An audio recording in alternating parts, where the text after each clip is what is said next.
এই ঘটনাস্থলে এসে উপস্থিত হয়েছে মেয়র চেয়ারম্যান সাহেব। উনি প্রথম থেকেই গতকাল থেকেই ছিলেন। কি নিয়ে আসলে ঘটনা, এখন কি পরিস্থিতি একটু যদি বলবেন।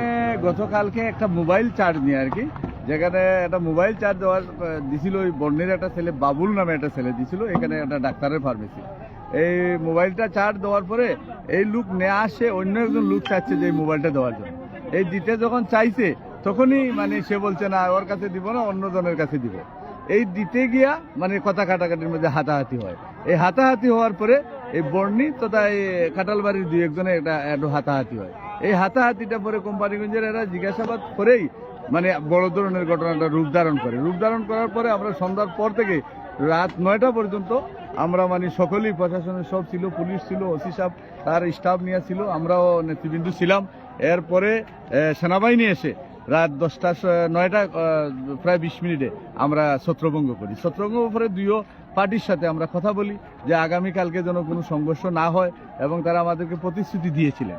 কিন্তু প্রতিশ্রুতি দিলেও কিছু লোক আছে, আমরা নেতৃবৃন্দ, বিএনপির নেতৃবৃন্দ যারাই সব জায়গা থেকে আমরা জড়ো হয়ে আমরা গেছি, কোম্পানিগঞ্জে গেছি, তাদেরকে বলেছি এবং কাঁঠালবাড়ি তাদেরকেও বলেছি।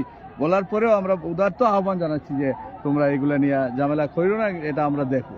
কিন্তু তারপরেও আমরা ঠেকাতে পারি নাই, এর জন্যই মানে এই সংঘর্ষটা মুখোমুখি হয়েছে, দাওয়া পাল্টা দেওয়া হচ্ছে এবং অনেক লোক আহত হয়েছে। তারপরে এখন সেনাবাহিনী রেব এসে এই বিষয়গুলোকে পরে ছত্রভঙ্গ করে দেয়, বর্তমানে ছত্রভঙ্গর দিকে আছে।